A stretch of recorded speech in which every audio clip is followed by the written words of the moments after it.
Hello everyone.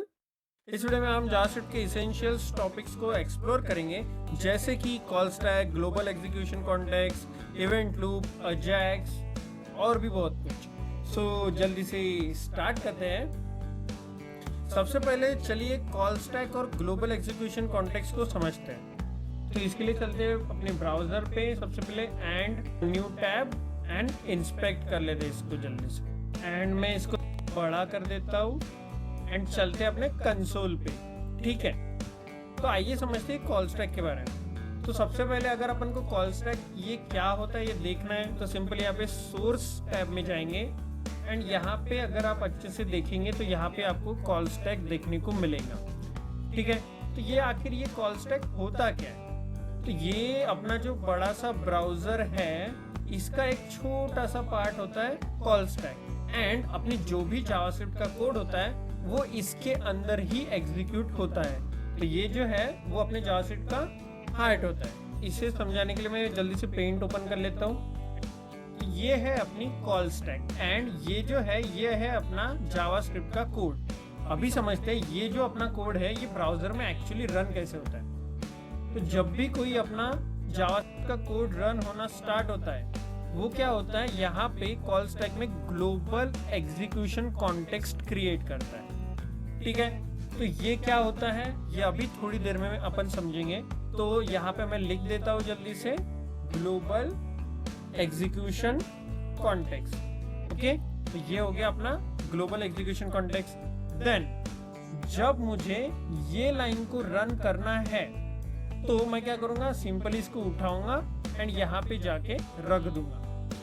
And जैसे ही ये call stack में आएंगी ये तुरंत से इसको रन करेंगे एंड इसको इससे बाहर निकाल देंगे, यानी कि डिलीट कर देंगे। तो इसको अपन बोलेंगे कॉल स्टैक में पुश करना, एंड देन जैसे ये एग्जीक्यूट होता है इसको बोलेंगे अपन पॉप करना। देन ये लाइन रन होगी, फिर आई ये फंक्शन की बारी, फिर से इसने ये फंक्शन को यहाँ पे मूव किया, जैसे एग्जीक्यूट हुआ इसको बाहर फेंक दिया। एंड अभी अपन फिलहाल इतना डिटेल में नहीं जाएंगे कि यहाँ पे एक सेकंड नाम का फंक्शन है, फिर ये कॉल होगा, फिर ये पहले प्रिंट होगा, ये सारी चीजें तो होती रहेंगी। बट यहाँ पे पहले अपन को मेन कॉन्सेप्ट ये समझना है कि सबसे पहले ये रन होगा कैसे, यहाँ पे पुश होगा और जैसे कॉल स्टैक में गया यहाँ से पॉप हो जाएगा। ठीक है, इतना क्लियर है? तो यही अपन ये यहाँ पे समझते हैं। देखिए, सबसे पहले मैं यहाँ पे जाऊंगा और क्लियर करके यहाँ पे अपना कोड लिख दूंगा। अभी इसको मैं चला के देखता हूँ। तो जैसे मैंने इसको रन किया मुझे यहाँ पे एक विंडो ऑब्जेक्ट देखने को मिला है। देखिए क्यों, क्योंकि मैंने यहाँ पे console.log विंडो किया था। तो यहाँ पे ये जो विंडो ऑब्जेक्ट है ये क्या था, ये था a global execution context. Then ये रन कैसे हुआ, ये फंक्शन यहाँ पे रन हुआ, देन ये फंक्शन रन हुआ एंड देन ये। बट एक्चुअली में क्या हुआ, सबसे पहले फंक्शन इन्वोक होता है, जैसे ये कॉल होगा फिर ये यहाँ पे जाएगा, देन ये सेकंड वाला रन होके कंसोल करेगा। इस तरह से ये फ्लो होता है। तो यहाँ पे अपन कॉल स्टैक के बारे में इतना तो समझ गया है, जावास्क्रिप्ट एंड ब्राउजर कैसे यूज करता है कोड को रन करने के लिए। तो जैसे ही देखिए ये लाइन यहाँ पे हिट हुई, इसने क्या किया, सिंपली कॉल स्टैक में पुश किया, जैसे रन हो उसको बाहर फेंक दिया। तो यही कोड अगर अपन को लाइव देखना है तो सिंपली मैं इसको कॉपी कर लेता हूँ, इसको स्क्रिप्ट वाली फाइल में पेस्ट कर देता हूँ। ठीक है, अभी देखिए क्या होता है। एंड मैं यहाँ पे लगाता हूँ एक डीबगर। तो डीबगर कैसे लगाते हैं, तो इसको रन करने के लिए ऑफकोर्स अपन को अपने पेज वाली इस पे जाके इंस्पेक्ट करना होगा। तो मैं यहाँ पे अपने सोर्स वाले टैब पे जाता हूँ एंड यहाँ पे डीबगर लगा देता हूँ। तो डीबगर कैसे लगाते हैं, ये देखिए ये 1 नंबर की लाइन है, इस पे क्लिक कर देंगे। एंड अभी देखिए मैं जैसे रिफ्रेश करूंगा तो ये जो कोड है पूरा एग्जीक्यूट होने के बाद यहाँ पे आके रुकेगा। ठीक है, तो मैं इसको रिफ्रेश कर देता हूँ एंड ये देखिए डीबगर ने यहाँ पे आके रोक दिया। मैंने क्या बोला था, जैसे ही ये कोड रन होना स्टार्ट होगा तो क्या होगा, एक ग्लोबल एग्जीक्यूशन कॉन्टेक्स्ट क्रिएट होगा। ठीक है, ये देखिए इसमें अपन को सारे फंक्शंस ये वो सब मिल गया। देन जो कॉल स्टैक है इसमें देखिए ये एनोनिमस नाम का कुछ तो भी आया है। तो मैं क्या करता हूँ, सिंपली इसको थोड़ा सा आगे ले जाता हूँ। तो ये देखिए अपने कॉल स्टैक में क्या आया, अभी ये फिर से अनोनिमस आ गया। क्योंकि ये देखिए ये इसने विंडो वाले ऑब्जेक्ट को प्रिंट कर दिया है। जैसे ही मैंने इसको आगे बढ़ाया था तो इसने ये विंडो वाला जो कोड है इसको रन करके कर्सर है इसको आगे ले लिया एंड ये सीधा यहाँ पे चला गया फंक्शन कॉल पे। अब मैं इसको एक और आगे बढ़ाता हूँ तो अपने पास क्या हुआ, ये देखिए कॉल स्टैक में क्या आया, एनोनिमस। अभी एक और आगे बढ़ाते हैं तो यहाँ पे क्या हुआ, सबसे पहले मैंने क्या बोला था, ये अपना बड़ा सा ब्राउजर है, इसके अंदर अपना कोड जो है ये रन करने के लिए अपन को कॉल स्टैक की जरूरत है, राइट। तो फिर ये कंसोल, ये नेटवर्क, ये परफॉर्मेंस, ये सारे टैब्स क्यों है यहाँ पे। यहाँ पे आपको ये बात सुन के शॉक लगेगा कि जो सेट टाइम आउट है, डॉम एपीएस जो अपन document.getElement पे आईडी वगैरह लिखते हैं, देन फेच है, लोकल स्टोरेज है, लोकेशन है, ये सब जावास्क्रिप्ट का पार्ट नहीं है, ये है अपने ब्राउजर के वेब एपीआईज का पार्ट। तो आप बोलेंगे कि यार ये क्या बात है, अगर मैं यहाँ पे सिंपली console.log अगर लिखता हूँ तो ये क्या जावास्क्रिप्ट नहीं है, तो ऑफ कोर्स ये नहीं है।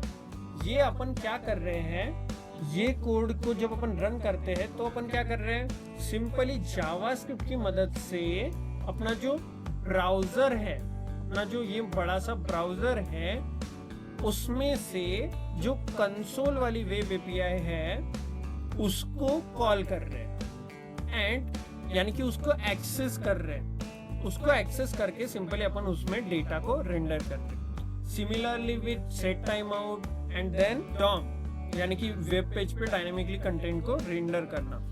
एंड जैसा कि मैंने बोला ये कंसोल ये ब्राउजर का पार्ट है और ब्राउजर को रिप्रेजेंट कैसे करते हैं अपन, विंडो ऑब्जेक्ट की मदद से।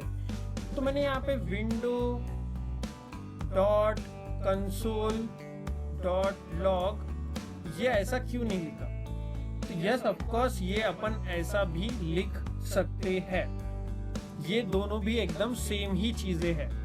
बट क्योंकि ये जो कंसोल है ये ब्राउजर के अंदर ही है तो अपन को ये विंडो लिखने की जरूरत नहीं है, क्योंकि अपन ने ये स्कोपिंग वाले वीडियो में पढ़ा था। अगर स्कोप के अंदर अगर कोई वेरिएबल होता है तो अपन को उसको दिस डॉट लिखने की जरूरत नहीं होती है, राइट। तो दिस को भी अगर अपन प्रिंट मारते तो अपन को विंडो ऑब्जेक्ट मिलता था, उस वीडियो में अपन ने देखा था, राइट। तो यही कॉन्सेप्ट यहाँ पे यूज हो रहा है स्कोपिंग का। तो यहाँ पे मैं आपको एक चैलेंज देना चाहता हूँ, आप सिंपल क्या करो, ये जो सेकंड फंक्शन है इसके अंदर एक और थर्ड नाम का फंक्शन कॉल करिए और फिर देखिए क्या होता है ये कॉल स्टैक की मदद से, ठीक है। और सिंपली वो देखने के लिए अपन क्या करेंगे, यहाँ पे डीबगर्स लगाते जाएंगे, राइट। तो ये आप एक ट्राई कर सकते हैं जिससे आपको ये कॉल स्टैक की मोर अंडरस्टैंडिंग आ जाए। अब चलिए इवेंट लूप और कॉलबैक क्यू को एक्सप्लोर करते हैं। ये मैकेनिज्म जो जावास्क्रिप्ट को एसिंक्रोनस ऑपरेशन हैंडल करने में मदद करता है। कैसे, तो इसके लिए अपन लिखेंगे थोड़ा सा कोड। यहाँ पे मैंने छोटा सा एकदम कोड लिख दिया है। इस एग्जांपल में अपन सेट टाइम आउट और फेच एपीआई का यूज कर रहे हैं, राइट। ये जो सेट टाइम आउट फंक्शन है ये कॉलबैक क्यू की मदद से रन होता है एंड ये जो फेच वाला है इवेंट लूप द्वारा हैंडल किया जाता है। तो ये जो दोनों ऑपरेशंस है ये एसिंक्रोनस ऑपरेशन है। तो इसको जल्दी से रन करके देखते हैं कि क्या होता है। मैं क्लियर करता हूँ एंड रिफ्रेश। तो ये देखिए मुझे यहाँ पे स्टार्ट मिला, एंड मिला, देन यहाँ पे मुझे पहले एपीआई का रिस्पॉन्स मिला एंड देन मुझे टाइम आउट मिला। यहाँ पे क्या होगा, ये कोड रन कैसे होगा वो जानना बहुत ही ज्यादा इंटरेस्टिंग है। सबसे पहले यहाँ पे अपना ग्लोबल एग्जीक्यूशन कॉन्टेक्स्ट क्रिएट हो जाएगा, देन अपना ये जो कोड है वो रन होना स्टार्ट होगा। इसमें का ये कोड आके यहाँ पे एंड रन हो जाएगा और ब्राउजर पे console.log अपन को देखने को मिलेगा। ये देखिए मैं इसको लगा देता हूँ यहाँ पे, तो सबसे पहले अपन को स्टार्ट देखने को मिला है। ये देखिए अपन ने स्टार्ट को कंसोल किया था इसलिए अपन को कंसोल में स्टार्ट देखने को मिला है।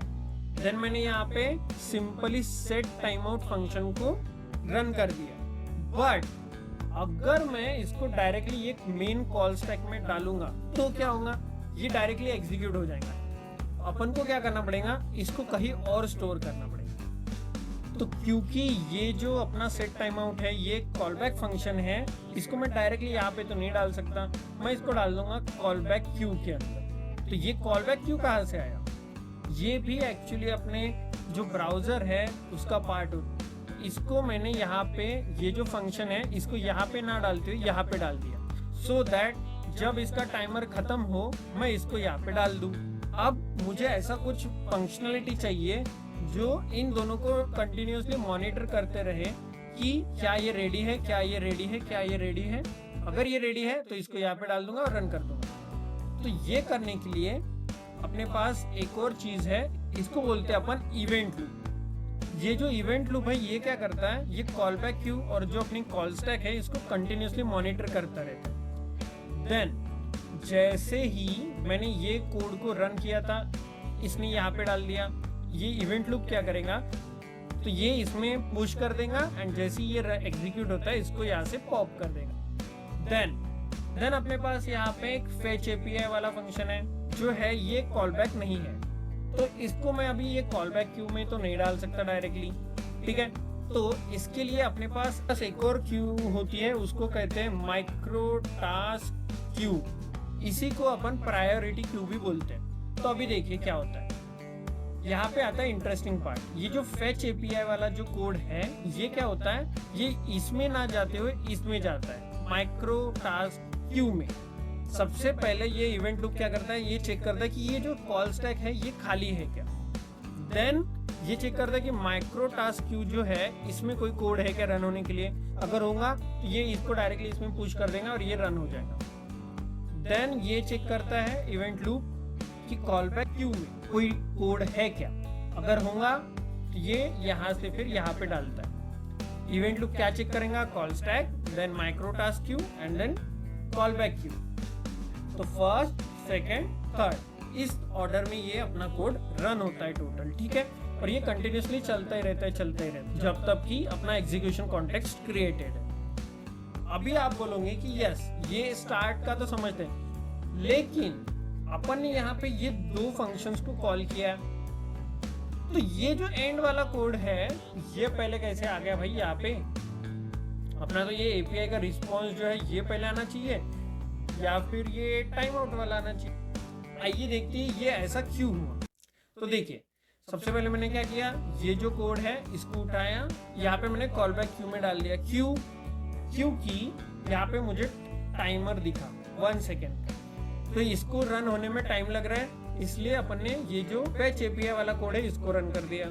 ये जो फेच वाला कोड है इसको मैंने माइक्रो टास्क क्यू में डाल दिया, इसको भी रन होने में कुछ टाइम लगेगा। तो जावास्क्रिप्ट तब तक अपनी वेट करेंगे क्या? ऑफ कोर्स नहीं। तो जावास्क्रिप्ट ने क्या किया, ये जो console.log है इसको डायरेक्टली कॉल स्टैक में डाल दिया। तो अब समझे आप कि यहाँ पे एंड क्यू आया, तो ये जैसे ही यहाँ पे आया इसने इसको एग्जीक्यूट किया एंड इसको पॉप कर दिया। यहाँ पे अपना कितना टाइम है 1 सेकेंड, और एपीआई का भी रिस्पॉन्स अपन का 1 सेकेंड बाद आया, यानी कि सेम ही टाइम पे आया। बट अभी मैंने क्या बोला था, इवेंट लूप क्या करता है, फर्स्ट प्रायोरिटी देता है माइक्रो टास्क क्यू को, राइट। तो ये जो कोड अपन ने यहाँ पे डाला था वो सबसे पहले जाएगा कॉल स्टैक में और वो रन होगा। तो ये देखिए यहाँ पे वो रन हो गया, इसलिए अपन को यहाँ पे एपीआई का रिस्पॉन्स देखने को मिला। देन अपना जो बचा हुआ कोड है ये कॉल बैक वाला इवेंट लूप इसको चेक करेगा एंड इसको कॉल स्टैक में डालेगा एंड सिंपली इसको रन कर देगा। तो इस तरह से अपना complete call stack, event loop, call back Q and micro task Q work करता है। तो यहाँ पे आपके लिए एक चैलेंज है, आपको सिंपली इसका आउटपुट क्या आएगा ये बताना है। एंड मोस्ट ऑफ द जो इंटरव्यूज है या फिर जो एप्टीट्यूड्स की जो टेस्ट है इसमें भी ऐसे क्वेश्चंस पूछे जाते हैं कि what is the output of this question, तो वो भी आपकी एक प्रैक्टिस हो जाएंगी। तो इसलिए आपको सिंपली कमेंट में लिखना है कि आखिर ये कोड का आउटपुट क्या होगा। तो अभी फिलहाल अपन आगे बढ़ते हैं। अभी समझते हैं म्यूटेबल ऑब्जर्वर और स्टारवेशन क्या होता है। म्यूटेबल ऑब्जर्वर एक ब्राउजर एपीआई है जो डॉम में होने वाले चेंजेस को डिटेक्ट करता है। जब भी डॉम में कोई चेंज होता है ऑब्जर्वर अपना कॉल बैक फंक्शन एग्जीक्यूट करता है। तो इसलिए जल्दी से जल्दी VS कोड पे एंड लिखते हैं अपना एक सिंपल सा कोड। इस एग्जांपल में हमने म्यूटेबल ऑब्जर्वर को सेट किया है जो टारगेटेड नोड के एट्रीब्यूट चेंज होने पे कॉलबैक को ट्रिगर करेंगे। ठीक है, तो जैसे ही अपन टारगेटेड नोड जो है इसके कोई भी एट्रीब्यूट को चेंज करते हैं तो ये जो ऑब्जर्वर है वो रन हो जाएंगे। तो ये देखने के लिए आई थिंक मुझे यहाँ पे एलिमेंट बनाना पड़ेगा विद आईडी ऑफ दिस। ये पैराग्राफ टैग में एक आईडी दे देता हूँ। मैंने यहाँ पे आईडी दे दी एंड ये देखिए म्यूटेशन ऑब्जर्व्ड, यहाँ पे अपन को मैसेज देखने को मिला है। जैसे ही मैं यहाँ पे कोई चेंज करता हूँ तो मुझे यहाँ पे इसका चेंज देखने को मिलेंगे। तो ये अगर आपको देखना है तो आप ऑफ कोर्स इधर कॉलबैक फंक्शंस, यहाँ पे आप एक ऑन क्लिक फंक्शन लगा सकते हो एंड इसके क्लिक पे फिर आप इसको रन कर सकते हो। तो मैं इसकी ज़्यादा डिटेल में नहीं जाऊँगा क्योंकि ये अपन उतना यूज़ नहीं करते। तो अगर आप एक्सप्लोर करना चाहते हैं सिंपली MDN की साइट पे जाकर इसको रेफर कर सकते हैं। और इम्पोर्टेंट टॉपिक के बारे में बात करनी है वो है अजैक्स। अब ये अजैक्स क्या होता है ये समझते हैं। अजैक्स का मतलब होता है असिंक्रोनस जावास्क्रिप्ट एंड XML। इसका यूज हम बिना पेज रिलोड किए सर्वर से डेटा फेच करने के लिए यूज करते हैं। तो चलिए इसका भी एक एग्जांपल देख लेते हैं। तो मैं चलता हूँ अपने VS कोड में एंड यहाँ पे सिंपली कोड लिख देता हूँ अजैक्स का। तो ये देखिए यहाँ पे जैसे मैं ये बटन पे क्लिक करूंगा आप सिंपली यहाँ पे नोटिस करना पेज रिलोड होता है क्या, नहीं हुआ। बट बैकग्राउंड में अपन की जो API है वो कॉल हुई। अब ये पता कैसे चलेगा, इसके लिए मैं इसको रिफ्रेश कर देता हूँ। ये क्लियर, कंसोल भी क्लियर एंड नेटवर्क। जैसे मैं यहाँ पे क्लिक करूंगा तो क्या होगा, अपना ये कोड रन होगा। इसमें मैंने क्या क्या किया है देख लेते हैं जल्दी से। ऑन क्लिक पे यानी कि बटन के क्लिक पे मैंने एक सिंपल सी API कॉल की है एंड मैंने यहाँ पे क्लिक किया। ये देखिए ये API कॉल हुई, देन इसका जो रिस्पॉन्स है वो आया एंड ये रियल टाइम में यहाँ पे देखिए जैसे मैंने क्लिक किया रियल टाइम में यहाँ पे लोड हो गया विदाउट पेज रिफ्रेश। ये देखिए रिफ्रेश करते हैं तो क्या होता है, यहाँ पे देखिए ये जो ब्राउजर का आइकॉन है यहाँ पे लोडिंग आता है, राइट। तो ये देखिए जैसे मैं यहाँ पे क्लिक करता हूँ ये लोड हुआ क्या, नहीं।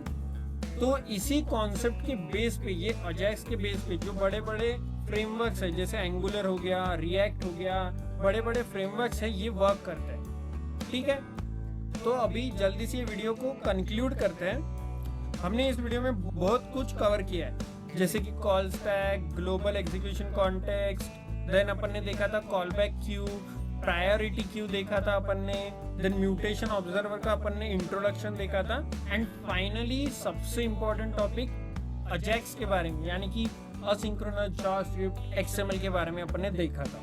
ये टॉपिक्स की एक लिस्ट बना के सिंपली MDN की साइट पे जाके इनको एक बार ओवरव्यू या फिर तो गो थ्रू कर सकते हैं। वो भी अपन ने अभी सीखा, वो कॉन्सेप्ट्स आपको और भी अच्छे से समझने लगेंगे एंड इन फ्यूचर आपको इनमें कोई भी प्रॉब्लम्स नहीं जाएंगी, right. So that's it for this video, thank you for watching.